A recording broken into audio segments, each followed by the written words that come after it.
नमस्ते।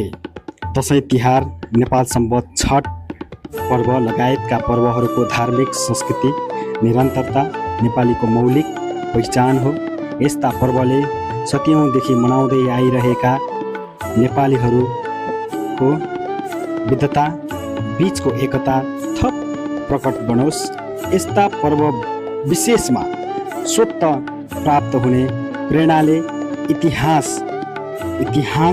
नागरिकको जनआकांक्षा सम्बोधन देशमै गरी खाने वातावरण निर्माण समृद्धिको राष्ट्रिय लक्ष्य प्राप्त गर्न थप ऊर्जा मिलोस् भन्ने कामना व्यक्त गर्दछु। व्यवस्था बदलिँदा पनि नागरिकको अवस्था नबदलिएको यथार्थ बोधमा राष्ट्रिय राजनीतिक सँगै मुलुकले स्मार्ग पछ्याओस्। यो देशको अगुवाई अब युवालाई दियोस्।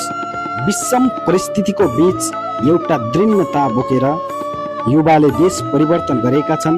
32-35 वर्षदेखि देशलाई लुटेर खाइरहेका लुटेराहरूलाई भगाएर देशमा एउटा सुनौलो बिहानी ल्याएका छन्। जनसुरक्षा पुरा गर्न अविचलित लागेका छौँ। बालकदेखि वृद्धसम्म स्वदेशदेखि विदेशसम्मको नागरिकहरूले यो देश सोचे जस्तो समाज निर्माण होस्।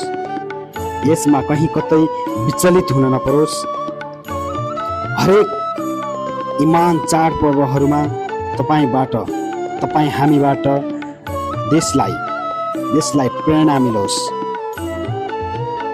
प्रदेशमा बसेर घर देशको बारेमा सोचिरहनुभएका प्रिय दाजुभाइ दिदीबहिनी आमाबुवा लगायत सम्पूर्ण नेपालीहरूको महान चाडपर्व विजयादशमी शुभ दीपावली तथा छठ पर्वको उपलक्ष्यमा सुस्वास्थ्य दीर्घायु एवं उत्तरोत्तर प्रगतिको हार्दिक मङ्गलमय शुभकामना।